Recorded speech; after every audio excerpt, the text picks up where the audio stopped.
현대를 살고 있는 우리들에게 여러 가지 질병이 있죠. 그 중에서도 우리가 고령화 시대가 되면서 요즘에 늘고 있는 질병 중에 하나가 치매랍니다. 근데 이거 연세 드신 분뿐만이 아니라 요즘은 20대에도 치매가 있다고 그러는데요. 치매라는 질병이 참 어려운 것이 내가 지금까지 살아왔던 것들을 잃어버리는 거죠. 특별히 사랑하는 가족을 기억 못하고 내가 어떻게 살아왔는지를 기억하지 못하고 또 마지막에는 내가 누구인지도 잃어버리는 병이 치매입니다. 그래서 참 무서운 질병입니다. 오늘 사도 바울은 감옥에서 이제 한 번도 가보지 않은 교회, 그리고 한 번도 만나지 못했던 성도들을 향해서 우리가 무엇을 기억해야 되는지를 설명합니다. 우리는 예수를 통해서 하나님의 자녀가 되었고 하늘의 상급과 하늘의 나라의 시민권을 얻은 사람들입니다. 그러면 우리는 무엇으로 살아야 되고 그리스도인들은 꼭 잊지 말아야 될 것이 무엇인지를 바울은 오늘도 설명하고 있습니다. 우리가 인생을 살아가면서 이 어려운 시기를 살아가면서 예수를 믿는 것으로, 그리고 예수를 믿는다면 그 예수님과 함께 어떻게 살아야 되고 무엇을 기억해야 되는지를 같이 이 아침에 나누기를 원합니다. 먼저 2장 1절에 보니까 같이 한번 읽어보죠. 내가 너희와 라우디아에 있는 자들과 물은 내 육신의 얼굴을 보지 못한 자들을 위하여 얼마나 힘쓰는지를 너희가 알기를 원하노니. 바울은 지금 로마 감옥에 있습니다. 근데 이 편지를 쓰면서 너희와, 지금 골로새 교회 교인들을 말하죠. 또 라우디아 교회, 이 라우디아 교회는 골로새 교회부터 북서쪽으로 약 18km 정도 떨어진 곳에 있는 교회입니다. 이 교회도 바울이 세우지 않은 교회입니다. 학자들은 아마도 에바브라가 이 골로새 교회도 개척하고 이 라우디아 교회도 개척했을 것이라고 생각을 합니다. 당시에 편지가 배달되면 한 교회만이 이 편지를 읽은 것이 아니라 주변에 있는 교회들이 함께 회람해서 이 편지를 읽었습니다. 지금 바울은요, 로마의 감옥에서 한 번도 가보지도 않고 얼굴도 모르는 두 교회, 골로새 교회와 라우디아 교회에 있는 성도들에게 이 편지를 쓰고 있습니다. 이 편지의 내용은 무엇이냐면 내가 얼마나 너희들을 위해서 애쓰고 있는지를 알기를 원한다는 겁니다. 감옥에 갇혀 있는 것을 설명하는 게 아닙니다. 지금 어떤 마음으로 편지를 하고 있느냐에 대한 이야기입니다. 바울은 지금 초대교회의 많은 교회들이 이단의 사상으로부터 어려움을 당하고 있는 것을 알고 있습니다. 그래서 잊지 말아야 될 것, 예수를 믿는다는 것이 무엇인지에 대해서 지금 힘써서 이 글을 쓰고 있는 겁니다. 신약 성경의 13권의 책이 바울이 쓴 책인데 사실은 알려지지 않은 더 많은 편지가 있는 것으로 우리는 생각을 합니다. 바울은 빛도 들어오지 않은 로마 감옥에서 애쓰며 이 편지들을 기록하고 있습니다. 이유는 하나입니다. 그 말씀이 2장 2절입니다. 같이 한번 읽어보죠. 이는 그들로 마음의 위안을 받고 사랑 안에서 연합하여 확실한 이해의 모든 풍성함과 하나님의 비밀인 그리스도를 깨닫게 하려 합니다. 바울이 이 글을 쓰고 있는 이유는 바로 그겁니다. 하나님의 비밀인 그리스도를 깨닫게 하는 것, 그것이 이 많은 편지를 쓰고 있는 이유이고 얼굴도 알지 못하는 교인들을 향해서 이 글을 쓰고 있는 이유입니다. 바울은 지금 감옥에 갇혀 있습니다. 그런데 감옥에 갇혀 있지 않지만 세상이라는 감옥 속에 살고 있는 교인들을 위해서 이 편지를 쓰고 있습니다. 2000년이 지난 우리에게도 바울은 지금 이 글을 우리에게 쓰고 있는 겁니다. 저와 여러분은 세상이라는 감옥 속에 살고 있습니다.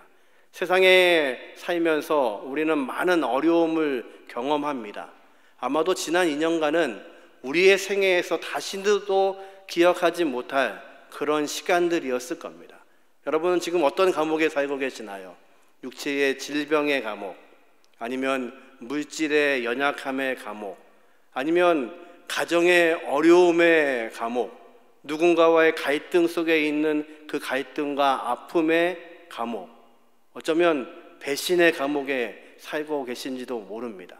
바울은 지금 옥중에서 세상이라는 감옥을 살고 있는 교우들을 위해서, 교인들을 위해서 이 글을 쓰고 있는데, 그 글의 목적은 바로 하나님의 비밀인 그리스도를 너희에게 알게 하기 위해서 쓰고 있다고 말씀하십니다. 하나님의 비밀, 그리스도가 어떠신 분이십니까? 구약성경은 이 땅에 하나님께서 메시아, 그리스도를 보내시겠다고 약속하셨습니다. 이제 유대인들은 하나님의 약속하신 그 말씀에 근거하여서 메시아를 기다리며 살았습니다. 갈망하며 그 메시아가 오셔서 우리를 구원해 주시기를 기다렸습니다. 그런데 그 메시아가 인간의 몸으로 올 줄하고는 꿈에도 생각하지 못했습니다. 놀랍게도 그 메시아가 우리와 같은 인간의 몸을 입으시고 이 땅에 오셨습니다. 예수님은요, 배고픔도 아시는 분이었습니다. 40일을 금식한 후에 사단이 그것을 알았기 때문에 이 돌로 떡이 되게 해보라고 유혹을 합니다. 예수님은요, 배고픔을 아셨던 분입니다. 예수님은요, 피곤하셔서 폭풍우가 치는 그 밤에 그 배에서 주무셨던 분이십니다. 예수님은요, 친구 나사로가 죽었을 때에 그의 죽음을 보면서 애통하며 우셨던 분이 예수님이십니다. 예수님은요, 3년 동안 동고동락했던 제 아들 중에 한 사람에게 배신을 당하셨던 분이십니다. 그리고요, 인간으로서 가장 고통스럽다는 형벌, 십자가를 지시고 골고다에서 죽으셨습니다. 무엇을 의미하는 걸까요? 사도 바울이 바로 너희에게 전하고 싶은 그 이야기가 하나님의 비밀인 그리스도라고 말합니다. 무엇이 비밀일까요? 이것이 비밀입니다. 그 예수님이 인간으로 오셔서 우리를 잘 알고 계시다는 겁니다. 우리의 눈물을 아십니다. 우리의 고통을 아십니다. 우리의 아픔을 그분이 아십니다. 우리의 육체의 질병을 그분이 아시고, 우리의 배신당함을 그분이 아시고, 마음 상함을 그분이 알고 계십니다. 이것이 놀라움입니다. 인간들은 한 번도 생각하지 못했던 나를 구원하실 메시아가 오셨는데, 그분이 신적인 존재로 오신 것이 아니라 인간의 육체를 입으신 하나님이 되셔서 우리의 모든 것을 아시는 분, 그분이 바로 저와 여러분의 구주 예수 그리스도로 오셨음을 우리는 믿고 있는 것, 그것이 우리에게 이 아침의 은혜입니다. 사실은 성경에 말하는 더 큰 은혜는 없습니다. 메시아이신 그분이 우리를 구원하시기 위해서 이 땅에 오셨는데 우리의 모든 것을 아신답니다. 우리의 모든 눈물을 아신답니다. 우리의 모든 아픔을 아신답니다. 어떤 목사님이 페이스북에 그런 글을 올리신 걸 봤습니다. 갑자기 누군가를 만났는데 그분이 확진자여서 그분이 그것 때문에 며칠을 격리하셨답니다. 격리하시는 동안에 사람도 못 만나고, 그러다가 주신 말씀이 예수님에 대한 말씀입니다. 여러분 기억나시나요? 예수님 당시에 많은 질병에 걸린 사람들이 예수께 나왔죠. 그 중에 한 무리가 문둥병 걸린 사람들이었습니다. 유독 성경에는, 복음서에는 문둥병 걸린 자들을 예수님이 치료하신 사역이 많이 등장합니다. 그런데 놀랍게도요, 그들을 치유하실 때 예수님은요, 그들을 만지셨다고 말씀하십니다. 당시의 문둥병은요, 사람들 주변에 가기 위해서는 나는 부정하다 부정하다 외쳐야 되만 했습니다. 외치지 않고 사람들 가운데 들어가면 돌에 맞아 죽는 것이 당시의 율법이었습니다. 그래서 문둥병 걸린 자들은 격리됐을 뿐만 아니라 세상 속에 같이 있지 못했습니다. 그리고 전염병이 있는 자들로 알았습니다. 그런데 예수님은 놀랍게도요, 그들을 만지십니다. 만지시고 그들을 고치십니다. 우리는 코로나 때문에 같이 만나지도 못하고 잘못 접촉하면 안 돼서 거리를 두고 살아갑니다. 그런데요, 예수님은요, 그렇게 하지 않으십니다. 우리의 약함, 우리의 어려움, 우리의 이 모든 것들을 아시는 분, 그분이 바로 우리의 주님이십니다. 그것을 바울은 이렇게 표현합니다. 2장 3절을 같이 한번 읽어보겠습니다. 그 안에는 지혜와 지식의 모든 보화가 감추어져 있느니라. 그 안에는 누구 안에요? 예수 그리스도 안에는 모든 지혜와 지식이 모든 보화가 감추어져 있다고 말씀합니다. 예수님은 비유로 말씀하시죠. 어떤 사람이 밭을 일구다가 밭에 감추어진 보화를 찾았습니다. 이제 어떻게 하죠? 가서 내 재산을 다 팔아서 그 밭을 삽니다. 왜요? 그 밭에 무엇이 있으니까요? 보화가 있기 때문에. 바로 예수 그리스도가 우리 안에 계시다는 것은 그분이 바로 모든 지혜가 되시고 모든 지식이 되시고 그분이 우리에게 보화가 되신다고 말씀하십니다. 저와 여러분 안에 계신 그분은요, 우리의 지혜, 우리의 지식, 우리의 보화가 되시는 분이십니다. 그분이 왜 우리에게 지혜가 되시고 모든 지식이 되실까요? 세상은 자신들의 지혜와 지식으로 살아갑니다. 그런데 예수님의 지혜와 예수님의 지식이 무엇이 다를까요? 그것은 딱 하나입니다. 예수님은 생명이 되시는 분이십니다. 우리를 살리시기 위해서 자신이 죽으심으로 우리 안에 들어오셔서 새로운 생명이 되어주셨습니다. 그것이 우리에게는 은혜입니다. 우리는 죽었던 존재인데 그분 때문에 생명을 얻었습니다. 그 생명을 어떻게 얻었냐면 예수님이 우리를 사랑하심으로. 문둥병자에게도 그냥 치료하지 않으시고 그의 아픔을 만지시고 그를 어루만지시는 주님. 맹인된 자에게 나아가셔서 그냥 말씀하지 않으시고 그의 눈에 진흙을 바르시며 말씀하시는 분. 그래서 실로암에 가서 씻으라고 말씀하시는 그분. 왜 실로암일까요? 당시 사람들은요, 절기가 되면 실로암 연못에서 물을 길어서 하나님의 성전에 갖다 부어드리는 것이 예배였습니다. 그런데요, 눈먼 사람은, 장애가 있는 사람은 그 성전에 들어가지 못했습니다. 그 마음을 주님이 아시는 겁니다. 그래서 그의 눈에 진흙으로 이겨 바르시고 실로암 연못에 가서 씻으라고 말씀하십니다. 이제 네가 치유되었어. 너도 이제 보통 사람들처럼 이 실로암 연못에서 물을 길어서 하나님께 드릴 수 있고 성전에 출입할 수 있는 자격이 생겼다고 말씀하시는 겁니다. 그것이 주님의 사랑입니다. 저와 여러분 안에 그 주님의 사랑, 그 주님의 지혜, 그 주님의 지식이 넘쳐나시기를 주님의 이름으로 축원합니다. 새로운 한 해 우리 교회의 표어는 그리스도 안에 그리스도의 풍성함을 참여하라는 말씀입니다.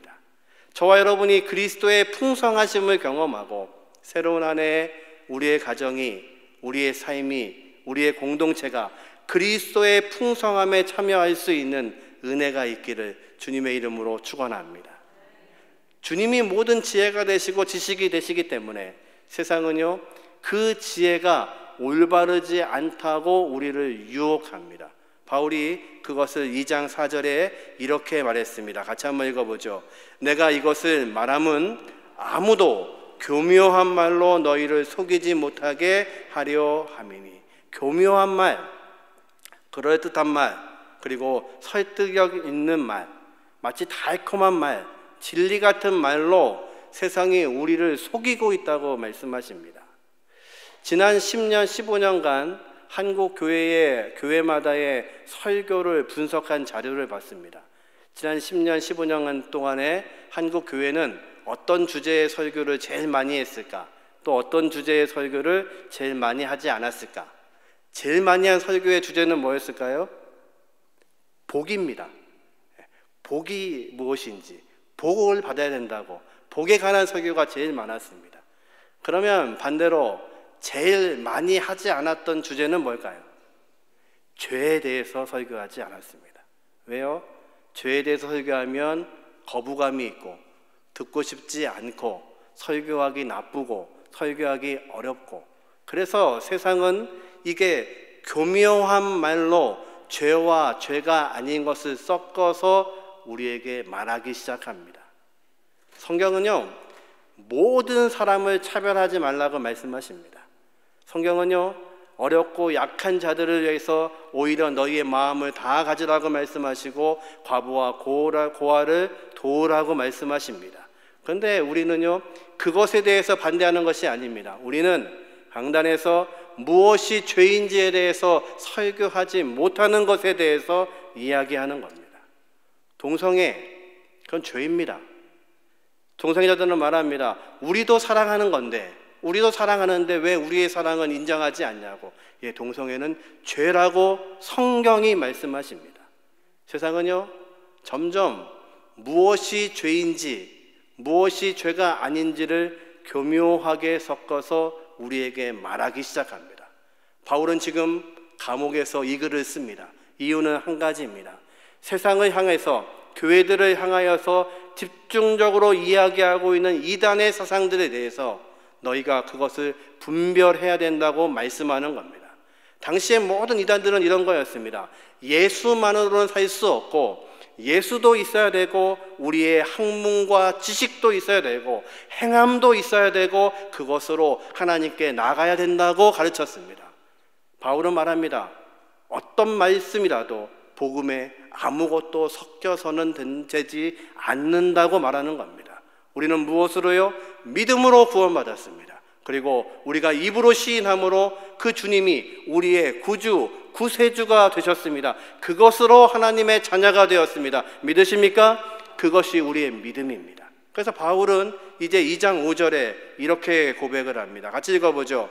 이는 내가 육신으로는 떠나 있으나 심령으로는 너희와 함께 있어 너희가 질서 있게 행함과 그리스도를 믿는 너희 믿음이 굳건한 것을 기쁘게 봅니다. 바울은 이 골로새 교회가 믿음으로 굳건히 서 있는 것을 기뻐하고 감사합니다. 1장에 우리가 같이 보았던 것처럼 골로새 교회는요, 어디에 소망을 두었냐면 하늘에 소망을 두었던 공동체입니다. 그래서 하늘에 소망을 두고 그리스도를 믿는 믿음으로 살았습니다. 믿음으로만 산다는 것이 행함이 없으면 안 된다는 것을 알고 바로 그 행함, 주님이 말씀하신 그 행함, 사랑으로 살았던 공동체입니다. 그래서 바울은요, 너희에게 그 믿음과 소망과 사랑이 있음을 내가 기뻐하고 감사한다고 말하고 있습니다.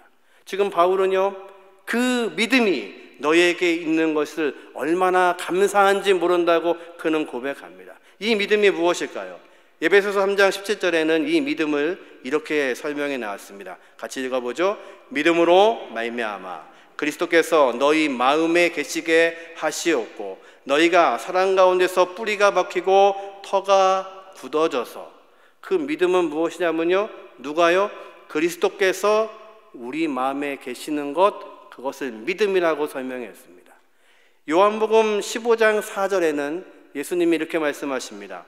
내 안에 거하라, 나도 너희 안에 거하리라. 그럼 믿음이라는 게 뭘까요? 예수가 내 안에 있는 것을 아는 것, 그것이 믿음입니다. 저와 여러분의 안에, 우리 안에 우리의 구주 되시는 예수님이 안에 계신 것을 믿으십니까? 그분 때문에 우리가 하나님의 자녀가 된 것을 믿으십니까?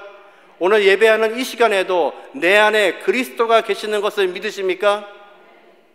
그러면 지금부터 설교가 어려워지셔야 됩니다. 여러분 안에 예수님이 계시다면 우리가 하지 못해야 될 것이 많습니다. 예수님이 내 안에 계시는데 어떻게 내가 예수 믿기 전에 했던 그 행동들, 나만 알고 있는, 아니죠, 나와 하나님만 알고 있는 그 은밀한 죄를 어떻게 지십니까? 내가 내 안에 예수가 계시다면 내가 반복해서 가는 그곳, 거기 어딘지는 모르지만 그곳, 내가 해서는 안 될 그 행동들, 내가 봐서는 안 될 것들, 그리고 내 눈이 머물러서는 안 될 것들, 그것을 어떻게 여전히 출입하시고 가시고 마음에 두시고 정력으로 품고 계십니까? 이건 심각한 얘기입니다. 예수를 아는 것과 예수가 내 안에 계시는 것은 전혀 다른 이야기입니다. 30년을 40년을 교회에 출석하는 것과 예수가 내 안에 계시는 것은 전혀 다른 문제입니다. 이 바울의 고백처럼 너희가 믿음에 굳건하게 서 있고 그 믿음은 바로 예수가 내 안에 계시는 것이라고 고백하고 있다면 우리는 하지 못해야 될 것들이 많습니다.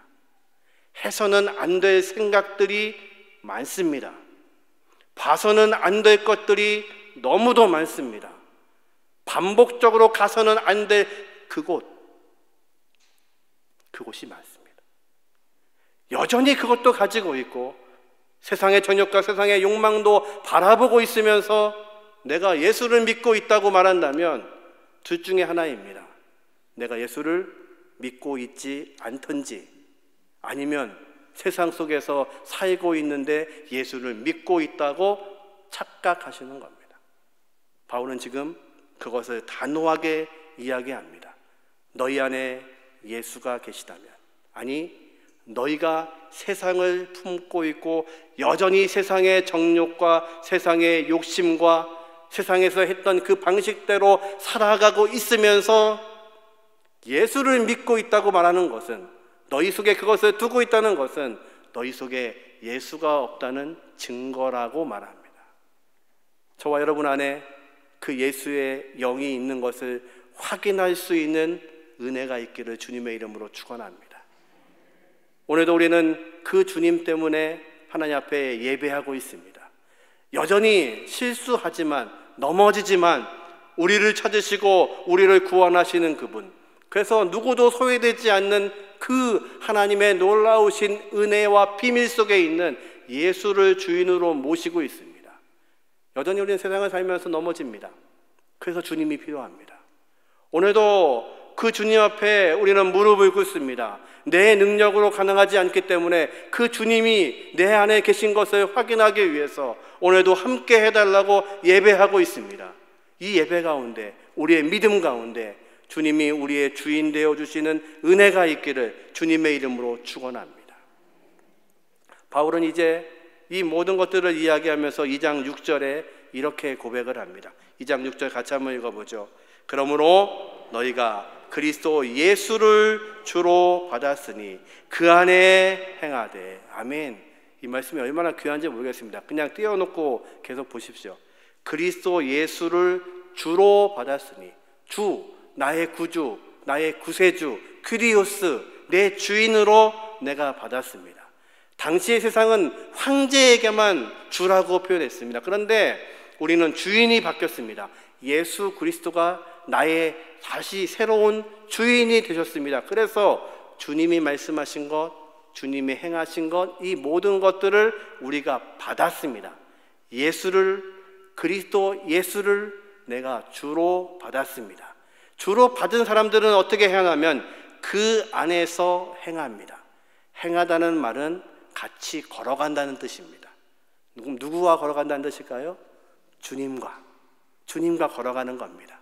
주님과 함께 동행하는 겁니다. 주님과 동행하기 때문에 가서는 안 될 곳에 우리가 갈 수 없는 겁니다. 주님이 동행하시는데요. 주님이 저와 여러분의 가정에 함께 하시는데요. 그런데 어떻게 우리가 아내를 향해서, 남편을 향해서 욕설을 할 수 있습니까? 주님이 옆에 계신데요. 주님이 옆에 계시는데 여러분이 질게 하시는 그곳에 어떻게 가시겠습니까? 주님 잠깐만 밖에 가 계시고 제가 잠깐 다녀오겠습니까? 그렇게 해야 됩니까? 우리는요, 예수가 내 안에 있다고 말하면서 주님과 동행하고 있음을 잊어버리는 겁니다. 성령이 왜 근심하실까요? 우리 안에서 왜 우리에게는 능력이 없을까요? 사도시대의 그 많던 능력과 은혜와 권능이 왜 우리에게는 없는 걸까요? 우리가 무엇이 부족할까요? 이것이 부족하는 겁니다. 여전히 예수를 믿고 있음에도 불구하고 주님과 동행하고 있다는 것을 기억하지 못하고 살아가는 겁니다. 그래서 내 마음대로 살아가는 겁니다. 그리고 문제가 생기면 그때서야 주님 앞에 나와서 살려달라고 외칩니다. 주님이 우리 안에 계시다니까요. 그래서 여전히 주님과 동행하는 그 길은 사망의 음침한 골짜기 같지만 그렇지 않고 여전히 우리를 구원하시는 그곳임을 아는 겁니다. 저와 여러분을 통해서 새로운 한 해 주님이 우리의 가정을 풍성하게 하시는, 주님의 은혜 가운데 거하게 하시는, 주님과 동행하는 것을 알게 하시는 그런 한 해가 되게 하시기를 주님의 이름으로 축원합니다. 풍성해진다는 것은 부자가 된다는 것이 아닙니다.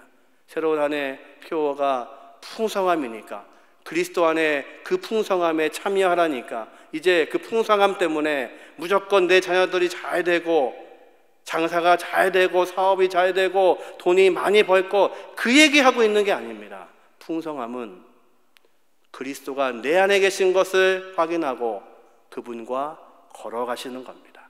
동행하시는 겁니다. 그것이 그리스도 안에서의 풍성함입니다. 그 풍성함에 저와 여러분이 거할 수 있기를 주님의 이름으로 축원합니다. 이제 바울은 2장 7절에 이렇게 말합니다. 그 안에 뿌리를 박으며 세움을 받아 교훈을 받은 대로 믿음에 굳게 서서 감사함을 넘치게 하라. 두 가지 표현을 하죠. 식물은 뿌리를 내려야 살 수 있고 건물은 세워져야 온전한 건물입니다. 예수님이 비유로 말씀하시죠. 지혜로운 건축자가 있고 어리석은 건축자가 있습니다. 어리석은 건축자는 어디에다가 집을 세우죠? 모래 위에 세운다고 말씀하시고, 지혜로운 자는요 반석 위에 짓습니다. 근데 여러분, 세상에 어떤 사람들도, 아무리 머리가 나쁜 사람들도 모래 위에다가 집을 짓는 사람은 아무도 없습니다. 그것이 반석이라고 믿고 짓는 겁니다.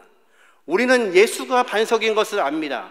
그러나 세상은 그것을 모르기 때문에 세상의 지식과 세상의 경험과 세상의 모든 것들이 세상이 반석인 줄 알고 집을 짓는 겁니다.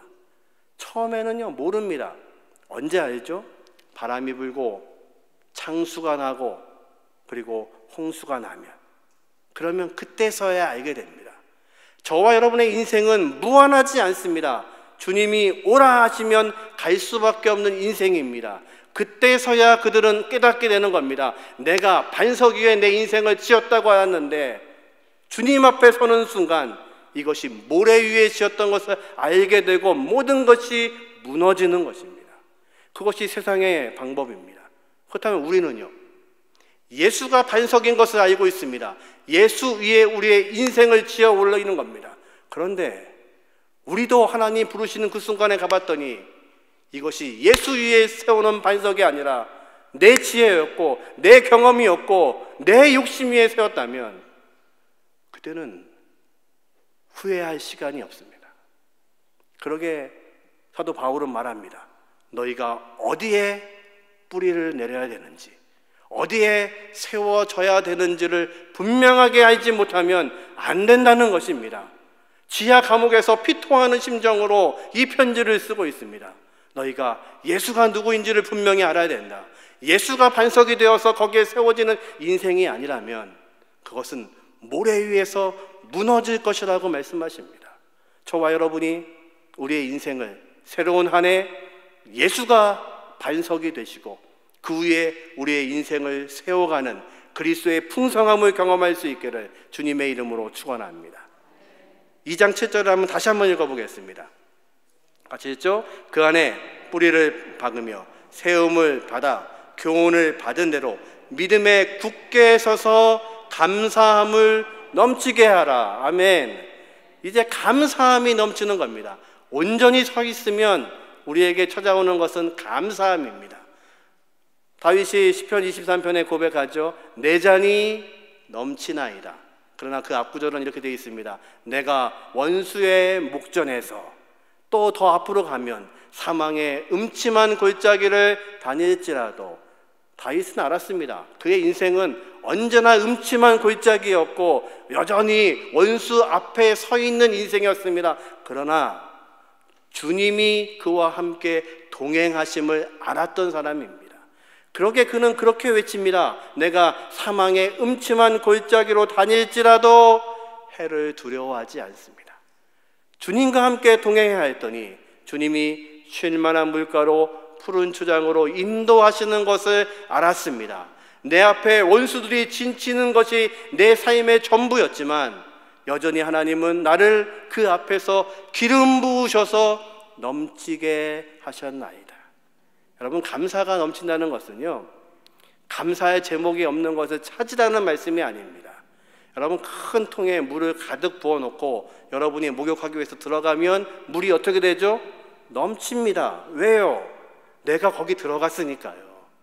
내 안에 예수 그리스도가, 생명 되시는 그 예수 그리스도가, 하나님이신 그분이 내 안에 들어오시면 감사하지 않아도, 감사할 제목이 없어도 감사가 흘러 넘치는 것인 것을 믿으시기를 주님의 이름으로 축원합니다.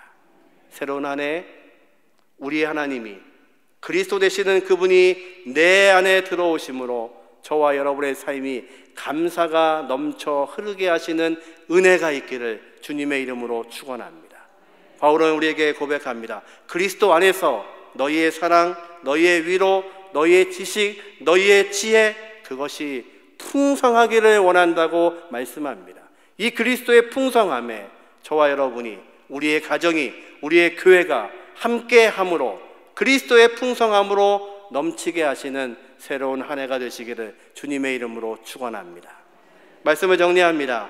오늘은 바울이 우리에게 고백하고 있는 것처럼 우리가 믿음을 가지고 살아갈 때에 예수를 향하여서 무엇을 기억해야 될지를 설명했습니다. 첫 번째는요, 지혜와 지식이 그리스도 안에 있음을 아셔야 됩니다.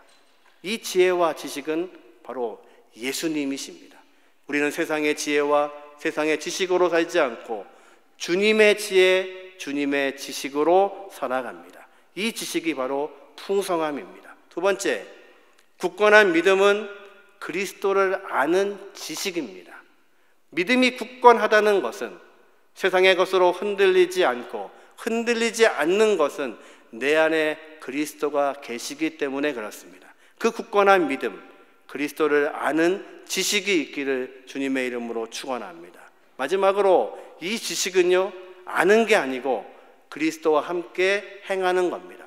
그리스도 안에서 행하는 자에게 무엇이 있냐면 넘치는 감사가 있습니다.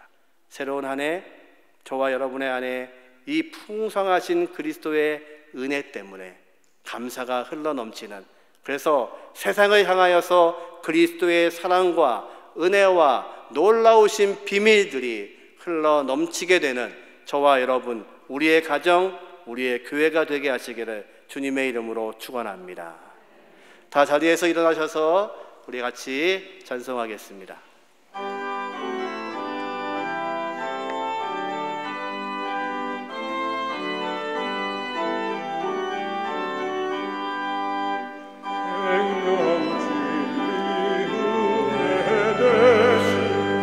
Oh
합심해서 기도하겠습니다. 아버지 하나님, 그리스도의 그 풍성함에 참여하는 우리가 되게 하여 주옵소서.